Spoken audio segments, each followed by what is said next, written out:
Son las 9:14 y el doctor Armando Ruiz ya está con nosotras y vamos a hablar de un tema que tú, mujer, debes estar bien enterada.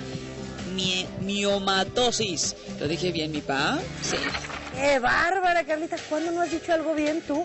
No, pues sí, es un tema en el que tenemos que estar bien enteradas porque más es muy común y se necesita estar siempre verificando que todo vaya en buen estado, que no evolucione, porque son los famosos. Hemos escuchado hablar de mi amiga o mi hermana o yo misma tengo miomas.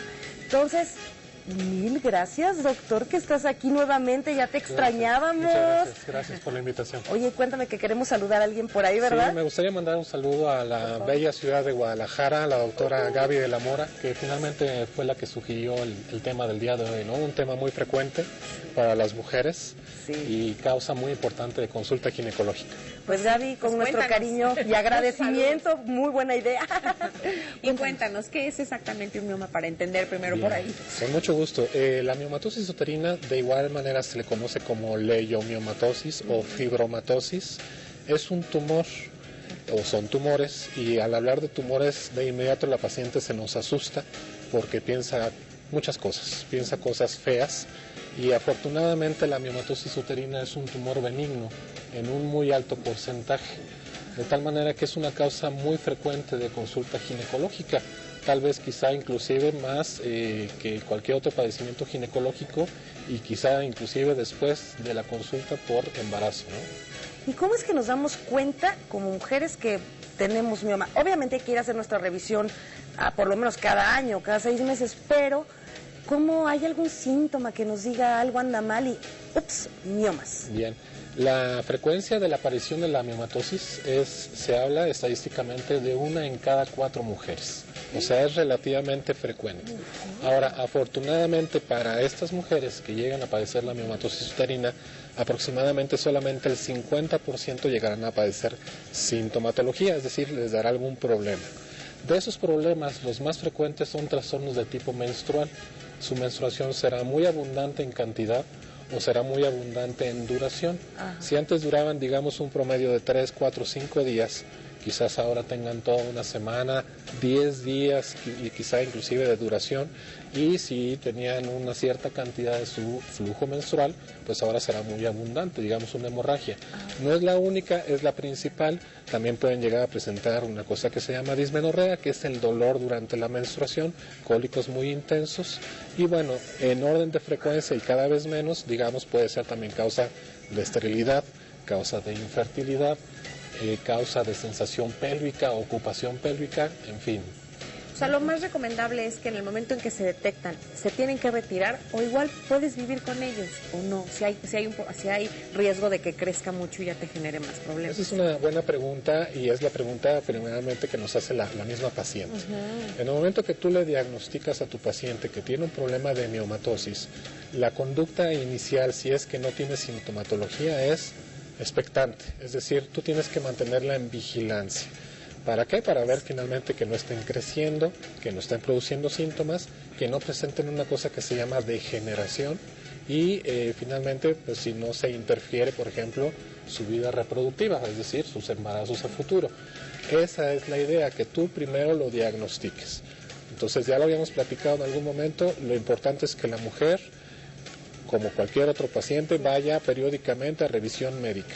Hagamos su Papá Nicolau, por ejemplo, hagamos una exploración pélvica, y no rutinariamente, pero en forma ocasional, por ejemplo, mandarse un ultrasonido, que es la principal manera de darnos cuenta de que la paciente tiene un problema. Claro, si estos miomas empiezan a darnos un poquito más de lata de lo normal, o se detecta que empiezan a crecer eso, ¿qué tratamientos existen? Correcto, bueno, tratamientos hay el tratamiento médico y el tratamiento quirúrgico. El tratamiento médico es aquel que tú puedes dar medicina tal cual y entonces controlar esos sangrados. Básicamente son hormonales los que llegamos a indicar. El tratamiento quirúrgico está obviamente indicado para aquella paciente cuyo tratamiento médico no funcionó, o no funcionó del todo como queríamos o esperábamos, y entonces tendremos 2 opciones: o quitar únicamente el mioma, a lo cual se le llama miomectomía, o quitar por completo el útero o la matriz, a lo cual se le llama histerectomía. Sí. Pero yo creo que eso ya es en un caso extremo, no Son llegar casos a la extremos, histerectomía que ya son es- casos extremos que no te está funcionando el tratamiento médico, pero que la paciente, bueno, presenta mucha sintomatología, en el caso del sangrado, pues que nos puede condicionar inclusive hasta que la paciente llegue a la anemia, ¿no? Uy, qué imagínate. cosa. Oye, ¿y Sí. qué puede suceder? Supongamos que no se detectó a tiempo antes del embarazo, ¿no? Entonces, bueno, pues ya hay un embarazo y en ese momento empieza, o sea, se detectan. Bien. ¿Qué puede pasar con ese bebé? Generalmente lo que sucede tanto con los miomas como el bebé, en específico el caso de los miomas, es que crecen, porque los miomas se alimentan en base a las hormonas, particularmente los estrógenos. Y en caso del bebé, realmente al bebé no le afecta en lo más mínimo per se, es decir, directamente al bebé, sino a la evolución propia del embarazo. En algunos casos, por la localización o por el tamaño del mismo mioma, puede condicionarte a pérdidas repetitivas del embarazo. En el caso de que pueda continuar el embarazo y llegue a término, dependiendo de su localización de igual manera, te puede condicionar pues que no tengas un trabajo de parto adecuado y que ese embarazo termine finalmente en cesárea. Y, por ejemplo, si que no sea un trabajo de parto adecuado sería porque el mioma ha crecido demasiado durante este embarazo y pues obviamente por lógica no deja salir al bebé, ¿no? Correcto, por ejemplo, una localización cervical que es en el cuello de la matriz y que finalmente obstruya finalmente la salida del bebé, ¿no? O que haya una hemorragia, a lo mejor en el momento de la cesárea, una hemorragia que sea difícil de parar, puede Sí, ser. definitivamente y lamentablemente llega a suceder y en ese momento pues la decisión del médico es quitar por completo todo el útero, ¿no?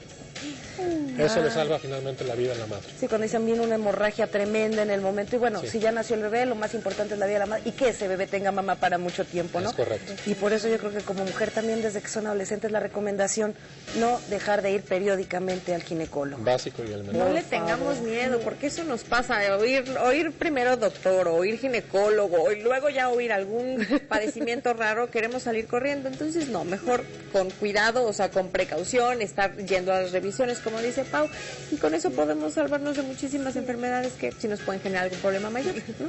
Claro. Muchísimas Armando, gracias muchas por gracias a acompañarnos ustedes. y Gracias bueno, por te la esperamos invitación. pronto nuevamente. Con mucho gusto.